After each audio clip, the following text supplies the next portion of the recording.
Those of you who know me can say for sure that I love dealing damage, and tons of it. There's a few rules of thumb to go by when you want to get the most damage out of an AP based build. For this video, and around the whole concept of Taliyah, we'll be talking about scaling versus base damage. Taliyah, being the kitey and zone focused control mage that she is, loves her base damages. When a damage dealing champ's base damages are higher than their scalings, you're going to want to focus your build around magic pen instead of AP.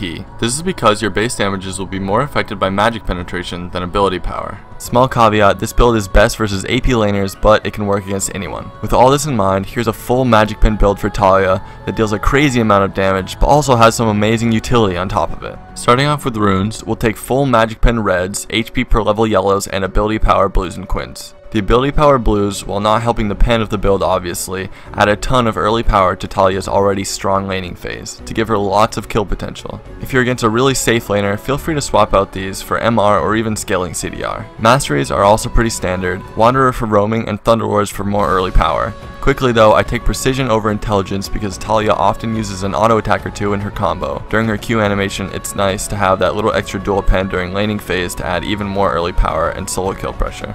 Finally, onto the build. Start the game like any other with the Doran's Ring and 2 health potions. Doran's is essential to Taliyah's early mana regen. You can even pick up a second one early on if you feel like you need more sustain during laning phase. Your first item will be Abyssal Scepter, which is why the build is so good against AP champions. It's got a nice easy build path with small cheap components, which means you won't have a tough time getting it. At this point in the game, your enemies won't have much magic resist, so you'll be ripping through a lot of it already, and almost dealing true damage to squishies. Abyssal is a nice power spike for you as it'll allow you to go even more aggressive on AP mids without the fear of getting burst down instantly by an Anivia, Syndra, etc. Next, you'll want to get Sork Boots for 15 more flat pen. You don't need them right now, so often it's best to wait until after your next item, RYLAISC. In my opinion, RYLAISC has to fit into every Taliyah build. It just gives too good of a passive for her. The slow grants her amazing utility, and versus the large increase of Heckrooms and Volleybears, a slow is a very welcome stat to any immobile mage's arsenal. It gives her a ton of survivability too, scaling well with your Abyssal Scepter's magic resist with its flat 400 HP. Not only that, but 100 AP is nothing to scoff at for a Taliyah either. After RYLAISC we get Liandry's. I'm sure you're noticing a trend other than the magic pen in all these items.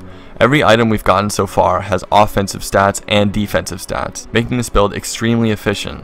Not to mention the high gold efficiency on everything we're buying. Liandry's will help you shred the pesky tanks that are popping up all around these days.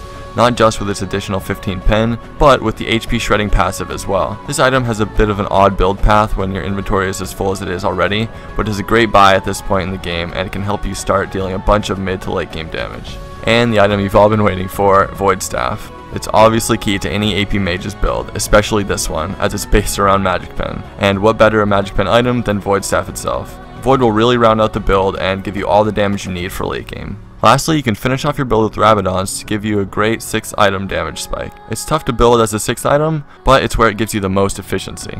This build is incredible at putting out high amounts of damage. Not only that, but you're deceptively tanky as well.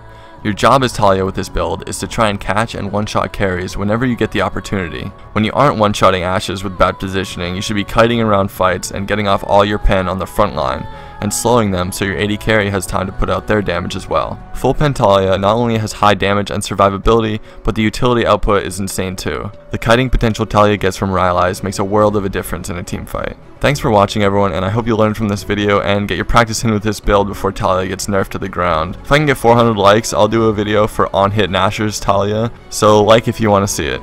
Also, I have a Discord now, so if you want to chat with me at any time, you can click the link in the description and join my Discord server. See ya.